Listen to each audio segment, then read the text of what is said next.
রাধে রাধে বন্ধুরা, কেমন আছো সকলে? আশা করি সকলে অনেক অনেক ভালো আছো। আমি সুস্মিতা চলে এসেছি আবার একটা নতুন ব্লগ নিয়ে। আজ হচ্ছে রবিবার, এখন সকাল 7টা।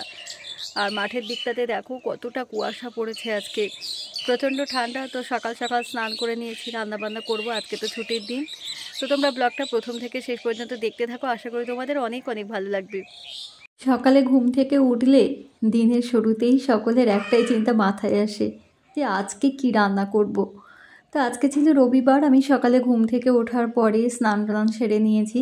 তারপরে ভাবলাম যে আজকে যেহেতু ছুটির দিন, তো সকালে কিছু একটা রান্না করি। তো সেই মতো আজকে একটু বাসন্তী পোলাও আর মিক্স ভেজ বানাবো। সেজন্য গ্যাসে একটা কড়াই বসিয়ে দিয়েছি। এখন দিয়ে দিলাম পরিমাণ মতো সাদা তেল, আর দিয়ে দেবো 1 চামচ ঘি। আমি এই রান্নাটা সাদা তেল বেশি ব্যবহার করেছি, ঘিয়ের পরিমাণটা কম ব্যবহার করেছি। তোমরা চাইলে এই রান্নাটা শুধুমাত্র ঘি দিয়ে বানাতে পারো, তাতে খুব সুন্দর হবে।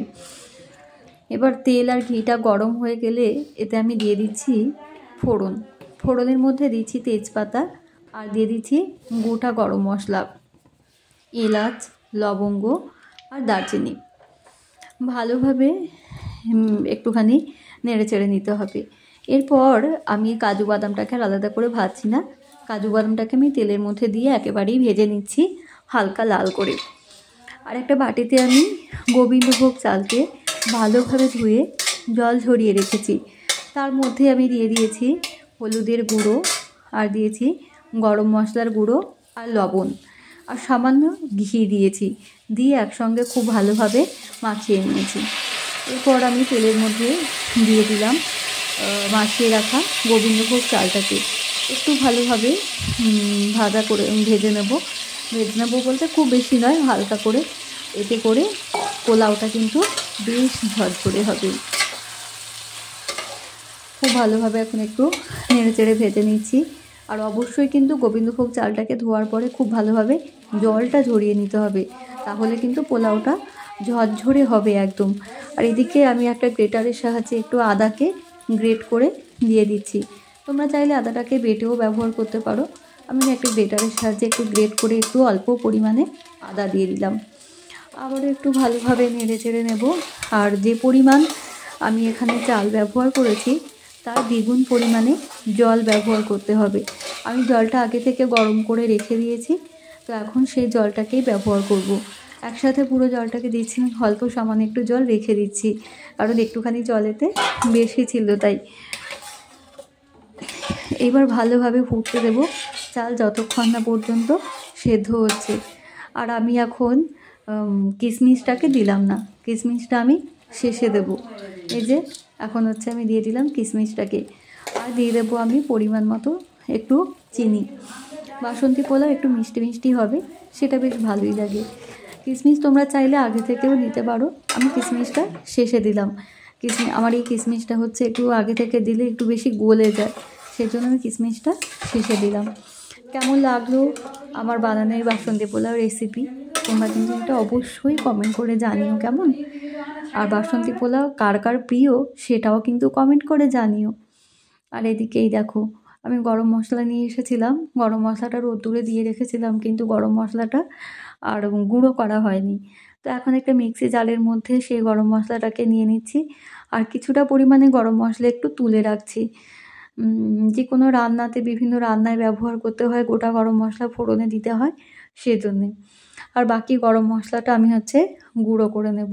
আমি বাড়িতেই হচ্ছে গরম মশলা পাউডার বানাই, বাজার থেকে আর এখন গরম মশলা পাউডার কিনি না। গরম মশলাটা আমার ওদিকে গুঁড়ো করা হয়ে গিয়েছে। আর এখন হচ্ছে মিক্স ভেজ বানাবো, বিভিন্ন রকমের কিছু সবজি দিয়েছি, দিয়ে একটা তরকারি বানাবো। তো প্রথমেই আমি কড়াইতে এখানে দিয়ে দিয়েছি সর্ষের তেল। সর্ষের তেলটা একটু গরম হলে তাতে আমি দিয়ে দিলাম একটা শুকনো লঙ্কা, আর দিয়ে দিলাম একটা তেজপাতা। আর আমি এখানে একটু গরম হলে দিয়ে দিচ্ছি 5 ফোড়ন। আর সবজির মধ্যে হচ্ছে আমি নিয়েছি বিনস, নিয়েছি একটু মটরশুঁটি, নিয়েছি একটু ফুলকপি, আলু, বেগুন, শিম, বিভিন্ন রকমের সবজি একসাথে দিয়েছি। আর এই রান্নাটাতে আমি একটু হিং ব্যবহার করব, তো আমি এখানে অল্প একটু পরিমাণে হিং দিয়ে দিলাম তেলের মধ্যে ফোড়নে। হিং দিলে কিন্তু এই শীতকালে যে বিভিন্ন রকম সবজি দিয়ে যে একটা লাবড়া টাইপের তরকারি বানানো হয়, হিঙের গন্ধটা না এই তরকারির মধ্যে ভীষণ ভালো লাগে। তোমরা হিং দিয়ে একবার বানিয়ে দেখো, খুব ভালো লাগবে। আর এখানে এখন দিয়ে দিচ্ছি কেটে রাখা সবজিগুলোকে। বিভিন্ন রকম সবজি দিয়ে শীতের সকালে এরকম বানালে এই তরকারিটা রুটি, লুচি, পরোটা, ভাত সব কিছুর সাথেই ভালো লাগে। পোলাওর সাথে ভাবছিলাম যে আজকে একটু পনিরের তরকারি বানাই, তারপরে ভাবলাম যে পনির তো সবসময় বানাই, তার থেকে বরং একটু হেলদি টাইপের হবে সেরকম একটা খাবার বানাই। তো সেই মতো বিভিন্ন রকমের সবজি যা ছিল সেগুলোই দিলাম, আর দিয়ে দিলাম পরিমাণ মতো লবণ আর একটু হলুদের গুঁড়ো। ভালোভাবে একটু সবজিটাকে এখন কষিয়ে নেব। খুব বেশি কষানোর প্রয়োজন নেই যদিও বা, কারণ এই সবজিটা হচ্ছে একটু হেলদি হবে, এই জন্য এতে একটু তেল মশলা সব কিছুই খুব কম পড়বে এই রান্নাটাতে। এখন একটা ঢাকা দিয়ে দিলাম। এই যে মিনিট 3 একটু ভালোভাবে কষানোর পরে এখন আমি এক এক করে অন্যান্য গুঁড়ো মশলাগুলো দিয়ে দেবো একটু পরিমাণ মতো জিরে গুঁড়ো, আর দেবো একটু ধনে গুঁড়ো, আর সামান্য একটু লঙ্কার গুঁড়ো। এই হচ্ছে মশলা, খুব সামান্য মশলা ব্যবহার করেছি। দেখো 1 চামচ না, প্রায় 1/2 চামচ করে মশলাগুলো আমি ব্যবহার করেছি। আর অল্প একটুখানি জল দিয়ে খুব ভালোভাবে আবারও মশলাটাকে কষিয়ে নেব। সবজিটাকে কষানো হয়ে গিয়েছে, আর এখন আমি ব্যবহার করব পরিমাণ মতো গরম জল। যে কোনো রান্নায় গরম জল ব্যবহার করলে সেই তরকারির কিন্তু স্বাদটা ভালো আসে। খুব ভালোভাবে ফুটিয়ে নিয়েছি তরকারিটা, এখন সমস্ত সবজিগুলো সেদ্ধ হয়ে গিয়েছে। আর নামানোর আগে আমি ওপর থেকে অল্প সামান্য একটু গরম মশলার গুঁড়ো ছড়িয়ে দিয়েছি। আর এদিকে এই দেখো মা হচ্ছে দুপুরে রান্না বান্নার জন্য সমস্ত সবজিপাতিগুলো আমান্য করতে বসে গিয়েছে। এখানে শাক রান্না হবে, তার সাথে এই যে ফুলকপি, এগুলো হচ্ছে বাগান থেকে তুলেছে আজকে। আর আজকে হচ্ছে লাউ শাক তুলেছিল, তো এগুলোই হচ্ছে রান্না করবে। আর হচ্ছে এদিকে এই যে সকালের ভোগটা সকলে একটু দর্শন করে নাও। বাসন্তী পোলাও, মিক্স ভেজ, তার সাথে আছে ছানার জিলিপি, কালো জাম, জল আর তুলসী মহারানী। কেমন লাগলো আমাদের সকালের ভোগ তোমাদের? সেটা কিন্তু তোমরা অবশ্যই আমাকে কমেন্ট করে জানাতে ভুলো না। এবারে হচ্ছে আমরা যে থালায় হচ্ছে প্রসাদ পাই, সেই থালাতে এখানে পোলাও আর সবজি সমস্ত কিছু নিয়ে নিয়েছি। এখন আমরা সকালে হচ্ছে প্রসাদ পাচ্ছি।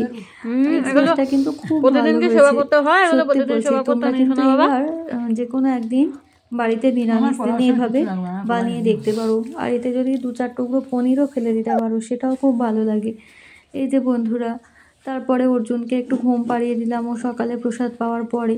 আর এখন আমি যাচ্ছি জল আনতে। আজকে একদম জল নেই, আর সেখান থেকে চলে এসে সমস্ত জামা কাপড় কেচেছিলাম। এই যে এখন ছাদের উপরে যাচ্ছি জামা কাপড়গুলোকে সব রোদ্দুরে দিতে। রোদ্দুর তো সকাল থেকে ওঠেনি, আজকে রোদ্দুরটা উঠতে অনেক বেলা হয়েছে। এত বেলার সময় দেখছি উঠেছে রোদ্দুরটা। আর এই যে জামা কাপড়গুলো এখন সব মেলিয়ে দিচ্ছি। আর তারপরে তোমাদের সাথে আর কোনো রকম ভিডিও শেয়ার করা হয়নি।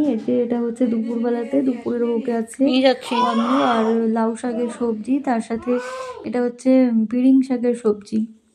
এরপরে বিকেলবেলাতে তো পড়ানো ছিল, বিকেলবেলাতে আর ভিডিও করা হয়নি। এখন হচ্ছে বাসনপত্র ধুচ্ছি রাতে ডিনারের পরে। তো তোমরা ব্লগটা দেখতে থাকো। এই যে বন্ধুরা, এখন হচ্ছে রাতে ডিনার করার পরে আর তারপর সমস্ত কাজকর্ম শেষ করে একটু বসেছি। প্রত্যেকদিন সমস্ত কাজকর্মগুলো হয়ে গেলে রাতে ঘুমানোর আগে একটুখানি বসে আর ব্লগটা শেষ করি। আজকেও তাই সেম, সমস্ত কাজকর্মগুলো শেষ হয়ে গিয়েছে, আর এখন হচ্ছে ঘুমাবো। রাতও হয়ে গিয়েছে অনেকটা, প্রায় 12টা বাজতে যায়। আর অর্জুন হচ্ছে ঘুমিয়ে গিয়েছে। তো ব্লগটা তাহলে আজকে এখানেই শেষ করে দিচ্ছি। যদিও রবিবার ছিল, তবুও সারাটা দিন প্রচণ্ড ব্যস্ততায় কেটেছে। কেমন লাগলো ব্লগটা তোমরা সেটা অবশ্যই কমেন্ট করে জানিও। আর প্রতিদিনের মতো আজও আবার বলছি, যারা ফেসবুক পেজ থেকে আমার ভিডিও দেখছো তারা অবশ্যই পেজটাকে ফলো করে দিও, আর যারা ইউটিউব চ্যানেল থেকে দেখছো তারা অবশ্যই চ্যানেলটাকে একটা সাবস্ক্রাইব করে দিও। দেখা হবে আবার নতুন একটা ব্লগে। ততক্ষণ পর্যন্ত সকলে ভালো থেকো, সুস্থ থেকো, আনন্দে থেকো। Tata, by.